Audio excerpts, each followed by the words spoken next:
Yo, what's up, everyone? I hope you guys are doing good. And this is day two of the series I have started, and I want to just talk about what happened today. I have done recruitments for a long time, many about time.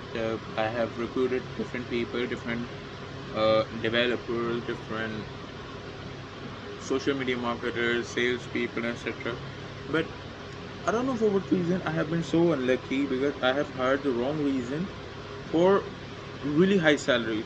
Like I have struggled to pay them when the company crashed down, when I had the company stocks were crashing and I was not able to do anything for it. I broke down emotionally, sentimentally, paramedically, physically, and etc. But नुकसान मुझे हुआ, उनको कुछ नुकसान नहीं हुआ.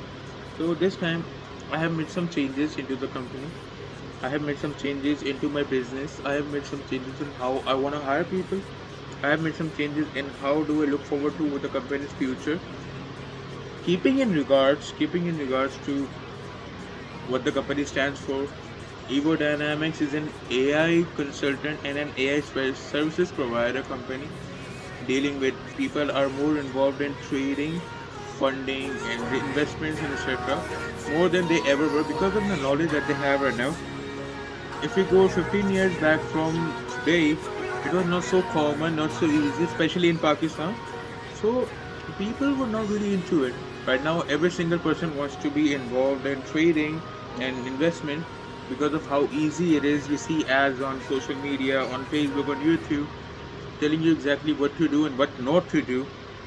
So instead of just AI, instead of just artificial intelligence, I have to keep that in mind that the world is slowly moving forward towards digital currency.